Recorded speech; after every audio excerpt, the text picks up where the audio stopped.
Hi, and welcome to Koru Education, the podcast. I'm very, very lucky today. Got a former colleague and perhaps a friend along today, Sam Tumney, who our paths have crossed several times over our careers, and we perhaps share some educational data, values, and some perspectives on assessment that are probably quite useful to talk about today. So Sam is a real expert in the field, and I'm going to let her tell you a little bit about her background before we get into some of the questions that we have for her today. Over to you, Sam. Thanks. Yeah, so our paths have crossed a few times, and sometimes they've actually crossed to the point where we've worked in the same places but not even known each other. So, yeah, it's been lovely getting to know you over the last couple of years more. I started really in the kind of the data side of things. So I was always utilizing that data. I was working as a data manager. I was working in school improvement at local authority, and really using the data that was gleaned from assessment, which included, teacher assessment, GCSE, and also drawing together data from behavior from SEND and kind of triangulating from all these different data sources. So for me, I really saw the value of 360 data. But I also saw the value beyond assessment. So I wasn't just the data nerd. Well, I really love that title, and I'm quite proud of it, actually. It's fine. The angle that really started to look beyond that, so the teacher's assessment, not just of attainment and behavior and those kind of things, but that 360 approach to a student was all important for me. So I've kind of moved more into the area where I'm now developing assessment. And have set up Assessment Works with a group of former colleagues as well. And again, that's brought us together quite nicely, as we've both kind of had that serendipitous branching out and doing it on your own moment. Absolutely. And have you found that data expert, data nerd, data evangelist sort of perspective has always been well received in the work that you've done? I think so. I think definitely there is a risk of sort of typecasting somebody into a specific role. So people often don't realize that I've got a technical background, for example, and as a woman working in the educational technology domain, that's quite useful for people to understand. But I think from a non-data specialist, people often appreciate you being able to break data down into layman's terms and to be able to explain to them what they need to take from it. What's the most important thing I can get value from as a teacher? What's the thing I can get the value from as an educational leader? And even at student level, if I'm developing analysis, what does the student need to take from this? What does the parent need to support the student? So again, it's not just the school that's supporting a student throughout their learning, it's parents, it's tutors, it's the child themselves, like it's everybody involved.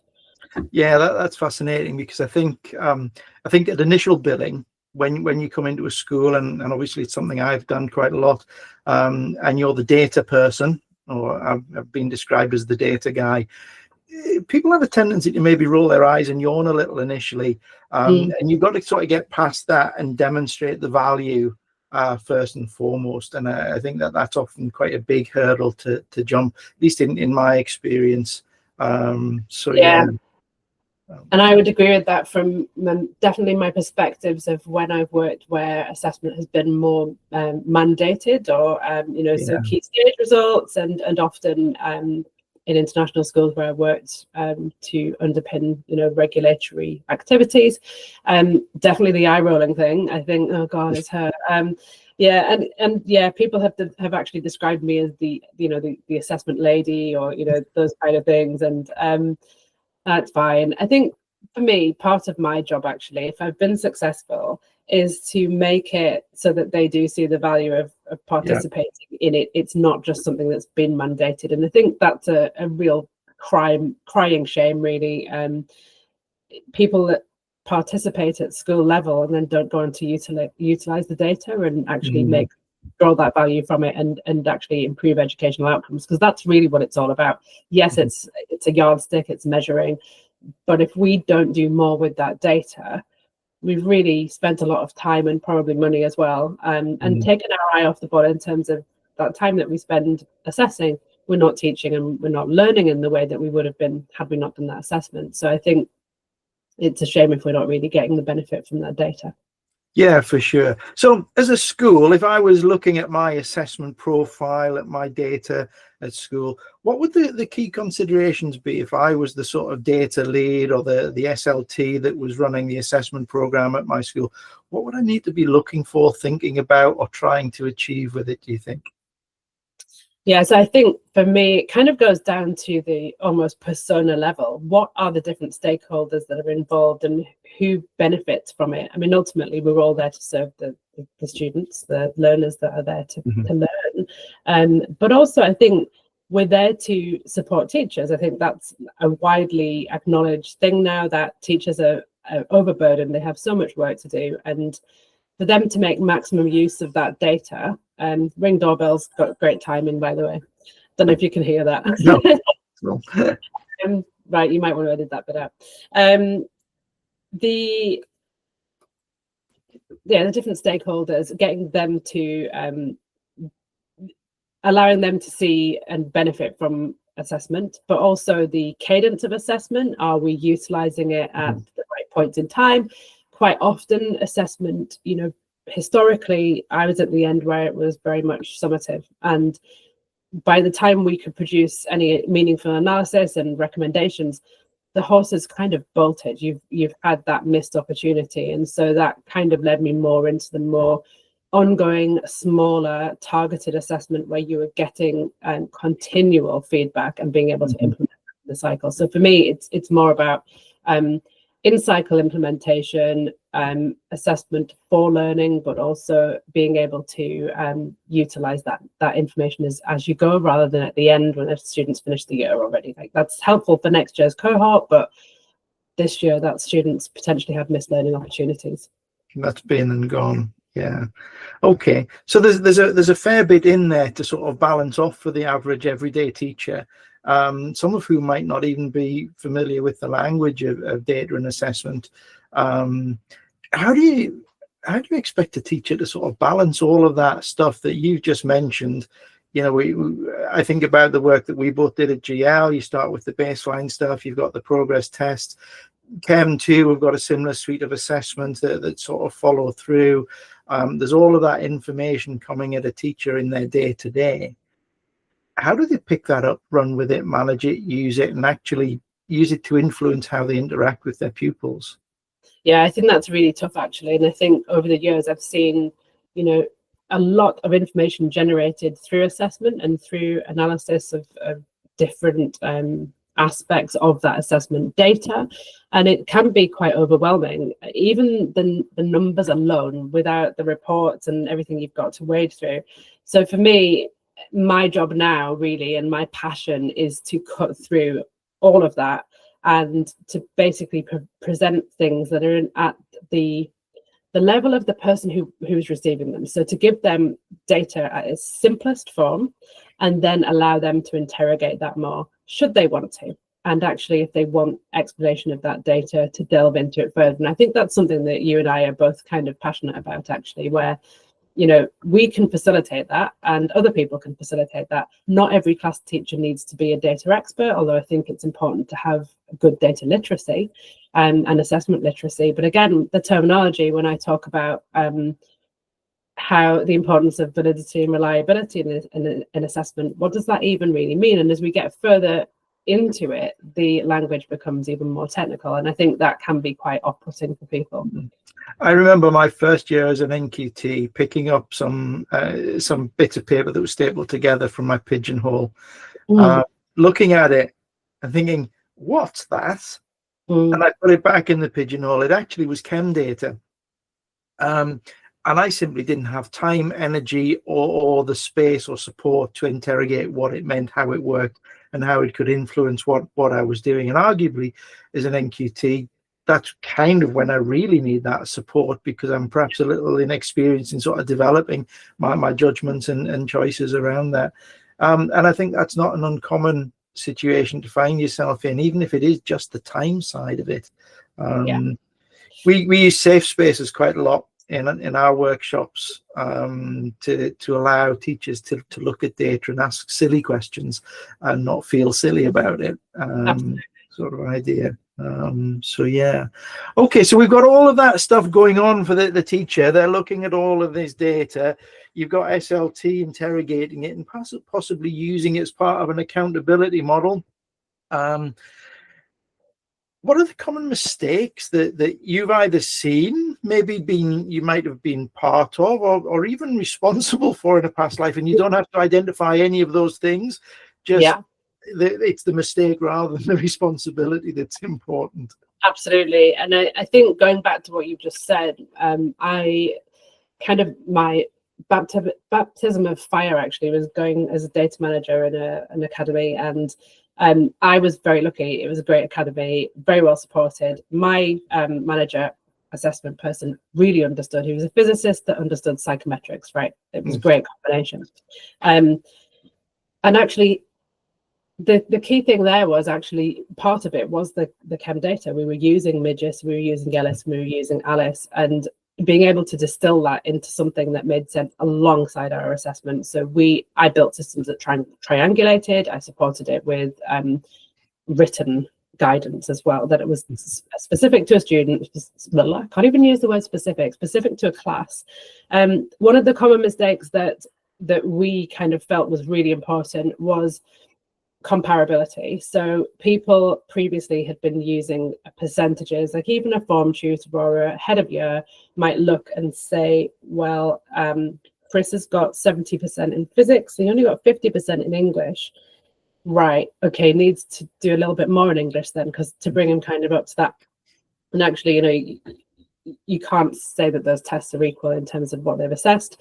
They're assessing two different things for a start. But then the comparison of percentages versus percentages just doesn't really work. And even within a subject, you can't know that the two are comparable from one test to the next. Even one school to the next. You know, a math teacher in one school can produce a math test that is not comparable to a math test in a different school. So you can't use that as a real benchmark.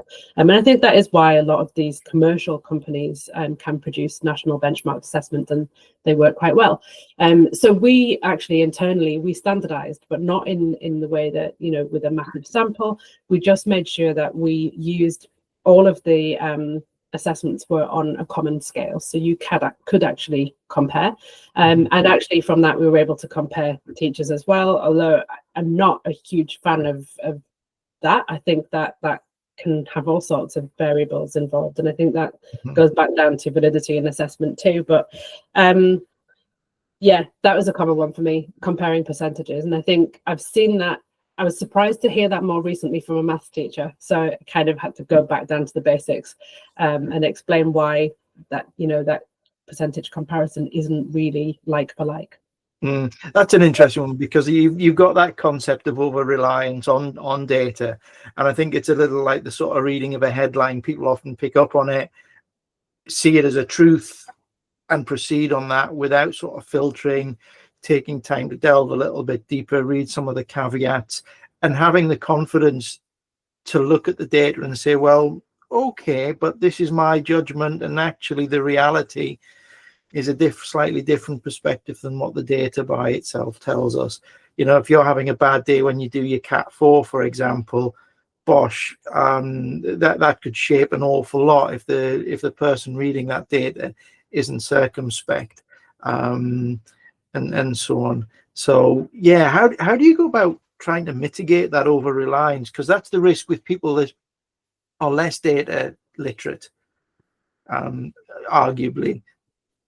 Or just put too much weighting on it. So I think for me, assessment is always really going to be part of a pedagogical arsenal, and it's a 360 view on the student, on the class, on the teacher, on the school. I think triangulation doesn't have to be with quantitative data. I think that's also something people assume it is purely looking at numbers, and it doesn't have to be. So I think that is where absolutely a teacher is seeing a student every couple of days, every day, whatever their kind of cadence of teaching is. That assessment is an assessment on a day, and it is impacted by lots of different things. You know, the temperature in the room on that day, like you say, they might not be feeling 100%. You could have a fire alarm. Lots of things could happen. So I think it is definitely about listening to that too, and also about the student having a voice. One thing that I'm quite keen to do is to build in after assessment, actually capturing from the student how they felt that went, what they found was challenging for them. And actually that could be a multitude of things that will help inform us, not just of the data, but actually the surrounding context that we need to bear in mind. Couple that with the teacher and views from parents. So I think it is looking at a much bigger selection of data that are available to us that is not just quantitative. And how do you go about getting that data about how a child feels at a particular point in time, particularly sort of immediately after an assessment? Yeah, so for me, I think it's important to build it in. So you could ask a series of short questions after the assessment just to capture that in real time. So it's very fresh, and also you've got that kind of the recency effect of having just done the assessment. Teachers can also ask students and have conversations with them. I think that's another thing is important, is that relationship with the student and teacher where they can talk about what challenges a student has faced. So for me, obviously I'm not really there, I'm not in the room. One thing I really love is when I'm taking part in assessment research and I'm able to ask students, because I can then look at the data as well and kind of look at what I heard and what I saw, what I observed when they were taking the tests, because you can see it, you can feel a tension in the room, when you're in there. But you can sometimes see where a student is struggling. And actually, for me, I start to look deeper at is that the device they used. We know that devices can have an impact. Like, I will drill into that and kind of assess what else might have been going on there. So that's my job from the research perspective too. Yeah, that's that is interesting. Okay, so we've got that buy-in, and what I'm getting from you, Sam, is that it's all focused around the pupil and the purpose of the assessment, and that there are risks around using assessment and data if we don't do it properly.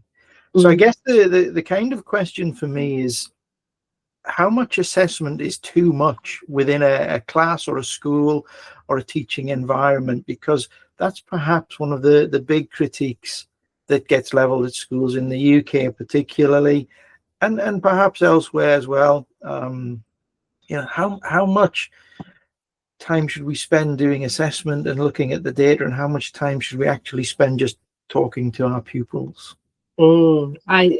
Challenging, right? And I think it depends on the student. I think it depends on the school. I think there's lots of things to kind of delve into there. I think one of the things you touched upon is purpose. So what's the purpose of the assessment? Why are you gleaning this data, and how are you going to use it? So there's no use doing assessment if it's not feeding into learning, or it's not improving learning either through school leadership, strategy that actually has a direct impact and improves student outcomes.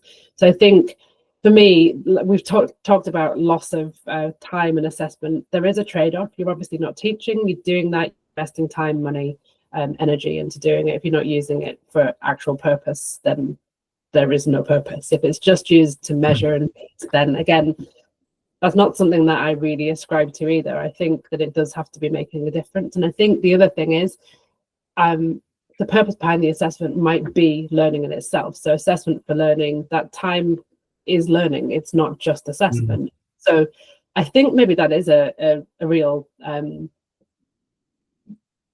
of pinch point, actually. Assessment should be learning, it should be about learning. And I think for me, if it isn't about that, then that is too much.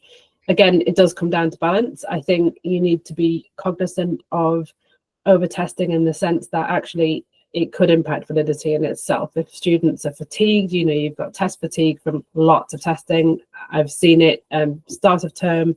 Some schools think, let's just get all the testing out of the way. But these poor kids, they've been through many rounds. And by the time, if you're testing on a Friday afternoon and you're doing a long test, is that data really going to be valid? Is it going to be useful? Is one question.